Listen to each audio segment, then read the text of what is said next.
નમસ્કાર, આપ જોઈ રહ્યા છો નેશન પ્લસ ન્યૂઝ. હું છું આપની સાથે હેતલ ભગત. અમરેલી જિલ્લાના લીલિયા ડામનગર વચ્ચે ભેસાણ ગામ નજીક એક સિંહ મહુવા સુરત પેસેન્જર ટ્રેનની અડફટે આવતા તેનું મોત નીપજ્યું છે. વન વિભાગે સિંહના મોતને પગલે અલગ અલગ દિશામાં તપાસ હાથ ધરી છે. અમરેલી જિલ્લામાં સાવજો માટે આ રેલવે ટ્રેક એક કાળમુખો સાબિત થઈ રહ્યો છે. વારંવાર સિંહો રેલવે ટ્રેક ઉપર આવી ચડે છે, જેને પરિણામે અકસ્માતની ઘટનાઓ પણ બની રહી છે. મોડી રાતે લીલિયા દામનગર વચ્ચે ભેસાણ ગામ નજીક એક સિંહ મહુવા સુરત પેસેન્જર ટ્રેનની અડફટે આવી ચડ્યો હતો. આ અકસ્માતમાં સિંહને ગંભીર ઈજા પહોંચતા તેનું મોત નીપજ્યું હતું. સિંહના મોતની જાણ થતાં જ લીલિયા વન વિભાગની ટીમ ઘટના સ્થળે દોડી ગઈ હતી અને લોહી લુહાણ હાલતમાં રહેલા સિંહને તાત્કાલિક સારવાર માટે ખસેડવામાં આવ્યો હતો.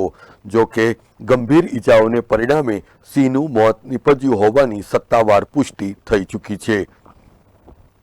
વન વિભાગના અધિકારીઓ અને કર્મચારીઓએ પણ અલગ અલગ દિશામાં તપાસ હાથ ધરીને આ સિંહ કઈ રીતે ટ્રેક ઉપર આવ્યો અને તે સાથે સાથે ટ્રેનની સ્પીડ અંગેની પણ તપાસ હાથ ધરાશે એમ શેત્રુંજી રેન્જના ડીસીએફ જયંત પટેલે જણાવ્યું હતું. ગત રાત્રિના અંદાજિત 10:40 કલાકે લીલિયા સ્ટેશન મેનેજર દ્વારા અમારા પરિક્ષેત્ર વન અધિકારીશ્રીને રેલ અકસ્માતમાં કોઈ વન્ય પ્રાણીની ઈજા થઈ હોવાની પ્રાથમિક માહિતી આપવામાં આવેલ હતી. ત્યારબાદ અમારા સ્ટાફ દ્વારા રેસ્ક્યુના તમામ સાધનો અને રેસ્ક્યુ ટીમ સાથે તાત્કાલિક બનાવ સ્થળે પહોંચી અને તપાસ કરવામાં આવેલ હતી. તપાસ દરમિયાન એક નર જેની ઉંમર અંદાજિત 9 થી 10 વર્ષ છે એ ટ્રેન સાથે અકસ્માતમાં ઈજા થયેલ હોવાનું ધ્યાન પર આવેલ હતું. ત્યારબાદ એ નરનું રેસ્ક્યુ કરી અને તાત્કાલિક ક્રાકરચ એનિમલ કેર સેન્ટરમાં પ્રાથમિક સારવાર માટે મોકલી આપવામાં આવેલ હતા. ડૉક્ટરની વેટરનરી ટીમ દ્વારા પેનલ પોસ્ટમોર્ટમની કાર્યવાહી હાથ ધરવામાં આવેલ હતી અને આ સારવાર દરમિયાન આ જે વન્ય પ્રાણી છે એનું મૃત્યુ થયેલ હતું. આ ઘટના બન્યા બાદ વન્ય પ્રાણી સિંહના મૃત્યુ માટેના શું કારણો છે, શા કારણે આ મૃત્યુ થયેલું છે,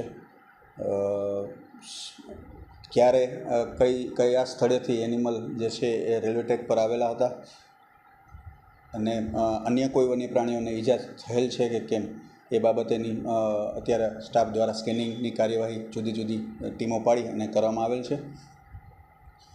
રેલવે ઓથોરિટી સાથે પણ આ બાબતે ચર્ચા કરવામાં આવેલી છે. રેલવે ઓથોરિટીમાંથી પણ એમના આસિસ્ટન્ટ ઓપરેશનલ મેનેજર અને અમારા એસીએફ બંને સાથે મળી અને આ ઘટના સ્થળનું વિઝિટ કરી અને એમનો એક રિપોર્ટ તૈયાર કરી અને સરકારશ્રીમાં રજૂ કરશે.